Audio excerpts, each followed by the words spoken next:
Ya saudara, Sapa Jateng kembali hadir ke hadapan Anda selama 30 menit ke depan, tentunya dengan tema-tema yang saat ini sedang menjadi sorotan publik, salah satunya yaitu perebutan suara di kandang banteng. Dan untuk membahas tema kita kali ini sudah bersama dengan kami pengamat politik Bapak Cahyo Sofiono. Apa kabar nih Pak? Alhamdulillah baik. Alhamdulillah baik ini. Jadi hari ini spesial kita mau membahas terkait dengan perebutan suara di Jawa Tengah. Seperti yang diketahui Pak Cahyo sendiri bahwa Jawa Tengah yang selalu digaungkan dengan kandang banteng nih ya Pak. Jadi lebih gampangnya nyebut Jawa Tengah sebagai kandang banteng. Ini kan menjadi sorotan publik, menjadi selain sorotan publik karena yang beredar itu kalau sudah pegang Jawa ibaratnya sudahlah, yang lainnya udah gampang ya. Jawa adalah kunci gitu. Jadi ini menjadi perebutan yang seru di pemilu 2024 ini. Kalau menurut Pak Cahyo sendiri bagaimana? Ya, memang di pemilu 2024 ini terjadi banyak dinamika yang tidak kita perkirakan sebelumnya. Unpredictable. Betul. Ya, dahulu awal-awal mau mulai ada pemanasan ini di akhir-akhir 2023 itu kan bahkan sempat diprediksi PDIP akan mencapai hat-trick gitu kan. Ya, banyak lah ini di mana-mana ya, kita siap untuk hat-trick. Pun demikian dengan konstelasi politik di nasional pun sama, dengan tidak pernah terdengar adalah konflik di internal PDI antara Prabowo Joko Widodo. PDI selalu mengedepankan hat-trick 3 kali menang gitu ya. Solid gitu ya. Terus kemudian ketika mau ada pengumuman calon itu baru beredar kegaduhan itu kan. Jadi memang di internal PDI juga kemudian ada sedikit perpecahan yang kemudian membuyarkan konsentrasi mereka untuk melakukan hat-trick. Ya, kalau kita mengetahui sejak lama itu memang Jawa Tengah menjadi kandang banteng gitu ya. Jadi basisnya PDIP adalah di Jawa Tengah ini. Betul. Karena bahkan kalau kita di daerah mana Surakarta dan seterusnya itu bahkan ada yang stiker ojo lali ojo pedot oyot. Ojo pedot oyot. Akar rumputnya ya. Betul. Jadi memang sangat mencengkram. Tetapi dengan adanya pemilu kali ini memang perlu ada hitung-hitungan ulang di dalam PDIP karena ternyata ada kader yang kemudian berpindah haluan. Dalam hari ini Mas Gibran yang kemudian digandeng oleh Pak Prabowo. Nah, kalau dari apa yang sudah pernah kita kerjakan riset bersama LHKP Muhammadiyah Jawa Tengah. Itu berarti Pak Cahyo ini kan juga anggota dari LHKP. Betul, LHKP Muhammadiyah Jawa Tengah. Kita memang kemarin sempat ada beberapa penelitian yang kemudian itu memetakan kembali konstelasi politik di Jawa Tengah. Memang cukup mengejutkan ya. Memang ada, kalau beberapa tahun yang lalu itu sangat dominan sekali PDIP begitu. 2019 kan betul. Ini ya cuma 2 kandidatnya. Dan sangat dominan sekali. Sekarang udah mulai mencair gitu ya. Mencair ini bisa jadi karena memang ada pembelahan kekuatan itu. Yang kedua memang karena ada opsi yang semakin banyak. Gitu. Jadi memang kemudian orang-orang di dalam PDIP pun juga kan nggak tunggal juga ya. Jadi ketika ada opsi yang semakin beragam, itu juga mencair juga. Gitu. Jadi bukan sekedar, kalau menurut saya bukan sekedar karena Mas Gibran yang ditarik oleh Pak Prabowo, tetapi juga bagaimana kemudian opsi-opsi yang ada di lapangan itu ada lebih banyak. Jadi 3 itu cukup membuat orang berpikir ulang. Multiple choice. Ya betul. Yang di sisi lain itu juga membuat konflik itu tidak lagi biner, tidak terpolarisasi ya. Yang kalau dulu kan keras 2019 banget. Kelihatan keras banget. Sekarang alhamdulillah dengan adanya 3 calon kita lebih bisa cair, walaupun ya ada lah tetap gesekan-gesekan ada, tapi tidak sebegitu kerasnya. Jadi gitu. Jadi kalau dari pengamatan dan temuan kita di riset-riset kita di LHKP memang terjadi pergeseran kekuatan. Tetapi memang yang pertama betul PDIP tidak lagi dominan, tetapi sebenarnya yang lebih penting lagi adalah memang tidak ada yang dominan. Gitu. Jadi bukan sekedar PDIP yang nggak dominan, tapi di Jawa Tengah, di Jawa Tengah. Jadi memang walaupun ada yang tentu saja ada yang posisi 1, 2, 3 ada, tetapi tidak ada yang dominan begitu. Tidak, tadi disampaikan Pak Cahyo bahwa ada juga survei yang sudah dilakukan. Survei di mana gitu? Jadi di Jawa Tengah kita bersama LHKP sudah mengerjakan beberapa survei terkait politik. Agak berbeda dengan survei-survei yang lain, tapi kalau kita tuh biasanya bikin karesidenan, Mbak. Karesidenan. Nah, karena kita kan sebenarnya pengen menggali potensi-potensi di Muhammadiyah. Tapi kan pertanyaan-pertanyaan yang ada di survei itu juga terkait dengan politik. Gitu. Politik yang kita praktis, yang politik elektoral ya. Jadi tidak hanya sekedar untuk kepentingan Muhammadiyah, tapi juga untuk kebangsaan. Nah dari situ memang terlihat bahwa Jawa Tengah sudah mulai mencair, kekuatan politik tidak ada yang dominan. Terus kemudian pilihan-pilihan publik itu juga mulai banyak yang bergeser gitu. Jadi kalau ada yang bilang kan di X atau Twitter itu kan ada yang bilang pindah ke Prabowo atau pindah ke Ganjar dan seterusnya. Sebenarnya nggak kayak gitu. Memang itu cair gitu. Jadi tidak hanya dinamika tunggal, tapi fluktuatif berarti ini ya. Jadi memang di Jawa Tengah itu sangat terasa sekali dinamikanya luar biasa, dan dalam konteks kebangsaan sebenarnya itu perlu kita syukuri. Berarti kan kita punya opsi yang lebih banyak untuk mendapatkan pemimpin yang lebih baik gitu. Oke. Berarti yang sudah dilakukan survei di karesidenan mana aja nih, Pak Cahyo? Yang ada di Surakarta, kemudian di Semarang, kemudian di Banyumas, kemudian di Tegal. Ya, ada beberapa, Mbak. Nah, di beberapa tempat ini memang suara PDIP masih kuat. Ya. Kuat tetapi tidak dominan. Kuat tapi tidak dominan. Tapi ini kan memang dasarnya tadi karesidenan ya, bukan dapil ya. Beda ya. Kalau dapil kan memang dia ada persentase elektabilitas dan sebagainya. Tapi kalau ini kita hanya menyoroti peta politik tadi, partai, kemudian kader Muhammadiyah seperti apa di Jawa Tengah dan seterusnya. Ya. Saya penasaran untuk yang 2024 ini, apakah kandang banteng ini akan tetap merah, merona, atau merahnya itu sudah agak pudar-pudar dikit? Kita akan ungkap usai jeda pariwara berikut ini. Terima kasih.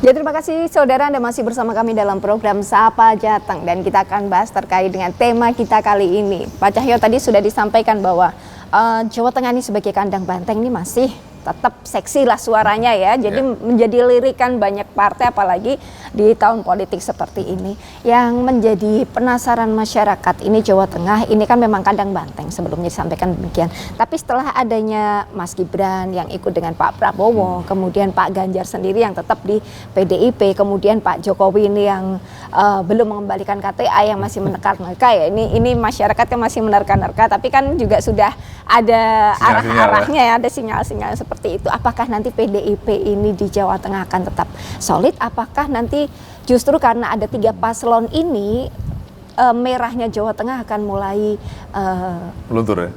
Ya mungkin warnanya ada warna lain yang masuk. Bagaimana menurut Pak Cahyo? Kalau kita melihat Jawa Tengah, betul bahwa PDI itu masih sangat dominan. Walaupun mungkin di beberapa titik tidak begitu menguasai begitu ya, tidak seperti dulu. Tetapi sebenarnya kalau kita lihat dari kemunculan 3 pasangan ini, itu memberikan dampak yang sangat taktikal ya Pak. Jadi misalnya kalau kita hitung-hitungan ya, ketika Mas Gibran itu masuk ke Gerindra, otomatis dia akan membawa pendukungnya dia. Ya, gerbongnya Mas Gibran ikut ke paslon 2. Betul. Tapi di saat yang bersamaan, gerbongnya dari Gerindra itu juga ada yang keluar, PKS. Dulu 2019 ya. Okay. Nah, itu yang kemudian juga sebenarnya peta kekuatannya itu tidak banyak berubah. Makanya kan kalau kita amati hasil survei belakangan, itu suara dari 02 itu stagnan. Karena tadi ini masuk, ini keluar. Ya, ada yang masuk, ada yang keluar. Kecuali kalau masuk terus semuanya solid, itu kan beda ya. Ini ada masuk, ada keluar. Nah, kalau dalam konteks PDI tadi, memang PDI sendiri kalau di Jawa Tengah, tadi seperti saya sempat sampaikan, memang agak meluntur ya. Dulu memang solid sekali, merah sekali, sekarang udah keluar. Dan ternyata yang partai-partai yang bergabung di koalisi itu juga tidak banyak memberi impact. Ya kan, kayak P3 dan seterusnya, itu kan kurang memberi impact ya terhadap pencalonan Mas Ganjar gitu. Nah, berbeda dengan yang 01, Mas Anies. Dia kan walaupun nggak ada apa-apa, tapi partainya itu semua solid gitu. Jadi nggak ada yang keluar, dia memang kemasukan orang malahan kan, seperti itu. Nah, kalau dikatakan dengan PDIP ya itu sangat berpengaruh gitu. Sangat berpengaruh, dan bahkan di beberapa wilayah yang kita survei itu Mas Ganjar dan Prof Mahfud itu tidak begitu menonjol, tidak begitu dominan. Walaupun beberapa cuman terpaut sedikit ya, tetapi nggak kayak dulu yang. Tapi posisi paslon 3 tetap di atas kalau di Jawa Tengah. Di Jawa Tengah udah mulai agak ke bawah, nomor 2. Nomor 1-nya?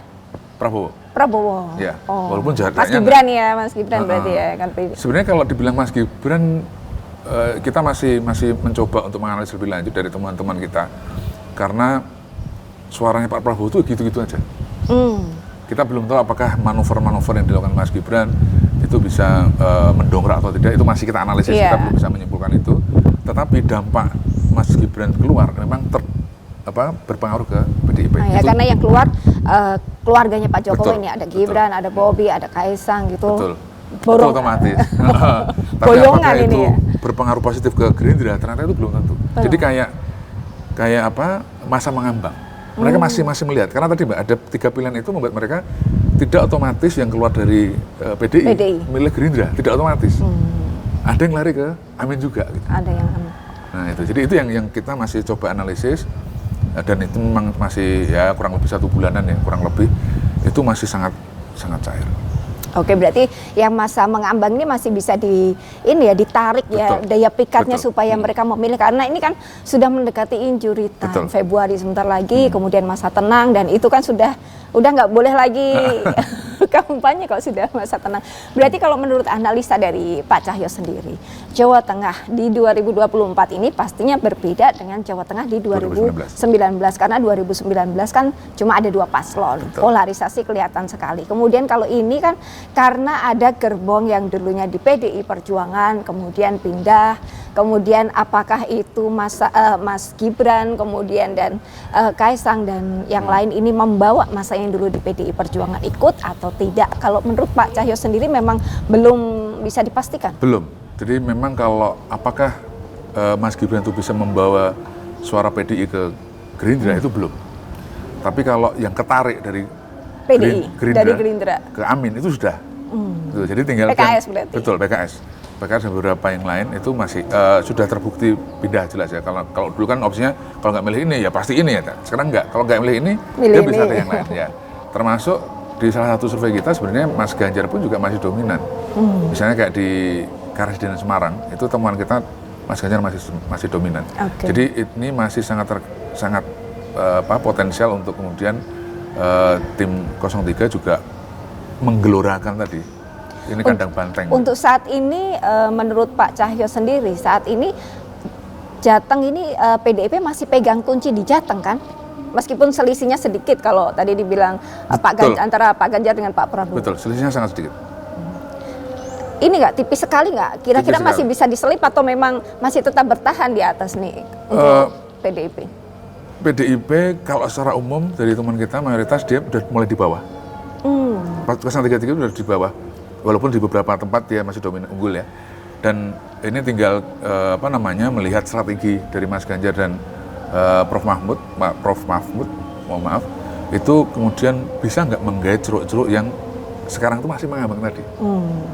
Karena memang belum bisa dipastikan yang dibawa Mas Gibran itu langsung otomatis ke Gerindra. Jadi masih malah jadi mengambang, Mbak. Karena dia merasa pilihannya ada banyak. Gitu.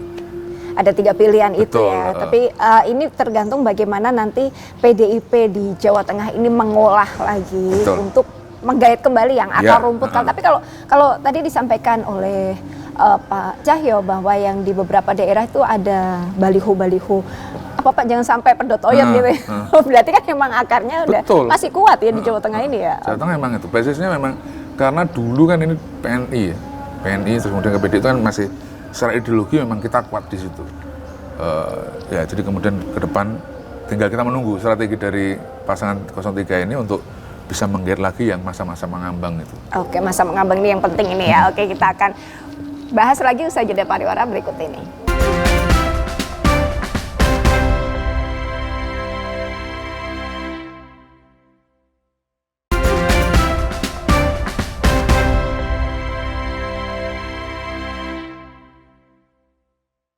Ya, terima kasih saudara Anda masih bersama kami dalam program Sapa Jateng dengan tema kita kali ini yaitu perebutan suara di kandang banteng. Pak Cahyo, tadi di segmen-segmen sebelumnya kan kita sudah bahas nih terkait dengan seksinya nih suara di kandang banteng yang menjadi lirikan banyak paslon, terutama ada 3 paslon yang melirik. Jadi apakah ini nanti warnanya akan tetap merah merona seperti warna kandang banteng sebelumnya, ataukah memang warnanya sudah mulai agak-agak pudar? Kalau menurut Pak Cahyo sendiri bagaimana? Iya, tadi memang dengan ada pergeseran tokoh ini sangat berpengaruh. Berarti keluarnya Gibran, kemudian Kaisang, kemudian Bobi, keluarga besar Pak Betul, Jokowi ini ya. iya. Dan mungkin Pak Jokowi juga ini berpengaruh juga.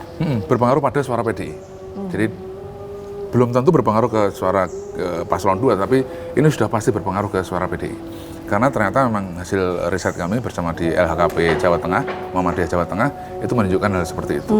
Makanya tadi ketika kita berbicara dalam konteks pergeseran suara itu bukan pergeseran suara yang otomatis dari A ke B atau B ke C atau C ke A, enggak. Tetapi juga ternyata berpengaruh pada meningkatnya masa mengambang. Karena mereka jadi berpikir-pikir ulang. Duh kok gini gitu. Kok ternyata kontestasinya seperti ini. Termasuk yang tadi sempat ya kita amati bersama lah ya, bagaimana kemudian cara Mas Gibran bisa masuk dalam kontestasi ini itu menjadi tanda tanya bagi banyak orang juga. Jadi tidak kemudian serta-merta ketika Mas Gibran digandeng Pak Prabowo itu kemudian membawa gerbong. Itu PR juga sebenarnya, karena masyarakat sekarang semakin banyak melek literasi dan seterusnya, itu yang menyebabkan mereka justru wait and see, ini jadi kok biye gitu. Jadi kalau pertanyaan adalah apakah ini akan tetap merah sebagaimana 2019, sebelum-sebelumnya, ya. itu jelas tidak. Itu yang pertama. Tapi yang kedua, kalau pertanyaan berlanjut, apakah otomatis merahnya itu berubah menjadi orange-nya Gerindra? Itu juga belum tentu juga. Gitu. Nah gitu. Karena apa? Karena cara perubahannya itu juga masih menjadi tanda tangan orang-orang, sehingga kemudian pertanyaan-pertanyaan itu menyebabkan publik, pemilih itu menjadi masa mengambang. Gitu. Nah, dan ketika kita tanyakan di beberapa penelitian kita juga seperti itu, akhirnya mereka beberapa masih malah meningkat gitu ya. Jadi yang tadinya sudah yakin dengan pilihannya, dia malah bergeser jadi ragu, masih bisa berubah gitu. Itu teman-teman kita. Jadi kalau dari teman kita itu menunjukkan bahwa memang ada perubahan warna merah, yes. Tetapi kemudian apakah itu akan otomatis ke orange? Belum tentu. Belum tentu. Yang nambah justru adalah floating mass, masa mengambang. Nah ini yang jadi kemudian PR dari semua pasangan calon, itu bagaimana mereka menarik masa mengambang ini. Karena mereka butuh diyakinkan lagi, ini loh sebenarnya yang baik untuk Indonesia. Gitu. Jadi kita nggak lagi berbicara tentang paslon 1, 2, 3, ini loh yang sebenarnya gagasan yang baik untuk Indonesia. Lebih ke globalnya. Betul, akhirnya ke situ larinya. Tapi seperti yang Pak Cahyo ketahui bahwa di Jawa Tengah ini kan tidak mudah juga untuk masyarakat ibaratnya langsung beralih ke sini, ke situ, ke sini. Karena dari beberapa wilayah yang tadi sudah disurvei Pak Cahyo juga masih banyak mereka yang akar rumput itu tidak jangan sampai pedot oyot gitu ya kalau. Kalau menurut Pak Cahyo sendiri bagaimana kalau mereka ini? Ya, secara kultural memang banyak yang kuat seperti itu. Tapi kan ya itu nggak dominan juga, Mbak. Mereka itu lebih ke partai atau ke sosok kalau dari yang sebenarnya kalau yang seperti itu kan basisnya ke basis PNI tadi yang saya sampaikan, itu jelas ke Pak Karno. Makanya kalau di PDI itu tidak menjual Pak Karno itu ya berat juga gitu kan. Nah makanya kemudian itu yang coba mungkin bisa diatur strateginya adalah tidak menjual Pak Karno tapi gagasan-gagasan beliau. Itu kan banyak yang positif juga, dan saya pikir dari kubu Mas Amin maupun Pak Prabowo dan Mas Gibran itu juga banyak yang beririsan dengan gagasan itu. Jadi ketika tadi ada penambahan masa mengambang yang nanti mau ditarik dari ceruk tadi suara PDI yang kabur tadi, itu sebenarnya mereka bisa gitu loh. Tanpa harus menjual Pak Karno, tanpa harus menjual PDIP, tapi menjual gagasan-gagasan pro Soekarno. Pro Soekarno. Ya, jadi Jateng tuh masih image-nya masih itu. Betul, ya di Kandang Banteng ini. Kalau menurut Pak Cahyo sendiri, apakah ini semua paslon kan yakin berharap ada cuma satu putaran gitu. Pinginnya semuanya begitu. Selain ini kan juga lebih efisien waktu dan lain sebagainya. Tapi sebagai pengamatan di lapangan, apakah mungkin kalau ini hanya satu putaran atau tetap ini akan menjadi 2 putaran nantinya? Betul. Kalau kita melihat dari hasil-hasil survei, tidak hanya dari LHKP Jawa Tengah, tetapi juga bagaimana survei-survei yang lain juga, peluang untuk satu putaran sangat kecil. Bisa dikatakan nol, nggak ada satupun lembaga survei yang berani mengatakan satu putaran. Nah, oleh karena itu sebenarnya yang lebih penting untuk dipikirkan, terutama oleh kubu 02 Pak Prabowo dan Mas Gibran, itu tidak sekedar menang sekarang, tetapi harus gandeng siapa dan apa strateginya. Makanya sekarang kan sudah mulai agak berkurang kampanye untuk satu putaran, walaupun masih ada, tetapi sangat mulai berkurang, dan mereka gelorakan sekarang adalah bagaimana mereka mulai membangun komunikasi. Koalisi. Betul, menjadi koalisi. Walaupun karena itu kan nggak mudah ya. Walaupun mereka tetap dalam posisi yang pede gitu ya, udah di atas angin, tetapi sesungguhnya mereka juga was-was juga. Ini ikut sing digandeng siapa gitu. Karena nggak mudah. Sampai ngayem-ngayemi diri sendiri. Terus kemudian terlena. Dan termasuk juga untuk yang nanti kemungkinan salah satunya pasti nomor 2. Nomor 1 udah hampir pasti Prabowo Gibran. Itu hampir pasti karena semua survei, lembaga survei mengatakan demikian. Dan jaraknya cukup jauh. Nah, tinggal yang nomor 2 dan 3 ini siapa yang nanti di ujung bisa memanfaatkan timing dan strategi sehingga kemudian mereka bisa menangkan putaran pertama. Oh, berarti 2-3 ini antara Amin maupun Ganjar Mahfud. Iya, Ganjar Mahfud ini kemudian bisa berkolaborasi ya. Kalau memang targetnya ingin mengalahkan pasangan nomor 2. Oke. Gitu. Masa mengambang kalau di Jawa Tengah ini kurang lebih berapa sih Pak? Berapa persen? Kalau secara umum Jawa Tengah, jujur saja kita belum pernah melakukan survei itu karena tadi saya sampaikan survei kita basisnya keresidenan. Kalau basisnya keresidenan itu masih cukup tinggi ya, sekitar 20-30%. 20-30%. Jadi ya. Ini yang menjadi PR nih buat semua paslon nih. Karena ternyata perubahannya tidak otomatis pindah ke situ, tapi gagasannya juga saling. Mungkin yang main sama ngambang ini milihnya injury time lah, nanti betul. Mereka menentukannya injury betul. time. Nah, pada injury time itu nanti yang akan kita tunggu pada 14 Februari nanti. Jadi jangan sampai lupa bagi Anda yang memiliki hak suara datang ke TPS untuk menyalurkan aspirasi Anda. Pak Cahyo, sebenarnya masih banyak yang mau saya sampaikan, mau saya tanyakan terkait dengan dinamika yang ada di kandang banteng ini ya selaku pengamat politik. Tapi karena durasi yang tidak memungkinkan, kita akan sambung nanti di acara-acara berikutnya. Oke, Mungkin kasih, Pak Cahyo punya himbauan buat pemirsa sekalian pada pemilu 2024 ini agar berjalan secara damai. Iya, betul. Terkait dengan pemilu sebenarnya tidak hanya di 2024, tapi bagaimana pemilu-pemilu 2024, 2029 dan seterusnya nanti, sebenarnya yang paling penting tidak hanya berpikir tentang siapa yang akan menjadi presiden dan wakil presiden di Indonesia dalam pemilihan umum. Tetapi yang jauh lebih penting dibandingkan itu adalah kontestasi politik untuk membangun bangsa yang lebih baik, gitu ya. Jadi menurut saya teman-teman termasuk khususnya generasi muda yang Gen Z ini kan cukup dominan juga ya di pemilu itu pemilihnya, maka teman-teman perlu lebih proaktif mencari informasi, lebih proaktif untuk menyampaikan gagasan-gagasan yang menurut teman-teman baik, yang mana kira-kira calon-calon capres dan cawapres yang baik yang bisa untuk memajukan Indonesia ke depan. Karena tugas kita itu sangat besar, ada Indonesia Emas 2045, kemudian kita punya bonus demografi, dan itu jangan sampai disia-siakan. Karena itu sangat potensial sekali untuk menjadikan Indonesia sebagai negara yang besar. Kira-kira demikian pesan saya. Jangan sampai golput, ya gitu. Ya saudara, demikian tadi perbincangan kami dengan pengamat politik. Semoga informasi yang kita berikan ini bisa memberikan informasi yang berharga bagi Anda sekalian. Saya Farida Amalia, mewakili kerabat kerja yang bertugas, mengucapkan terima kasih atas perhatian Anda. Kompas TV, independen, terpercaya.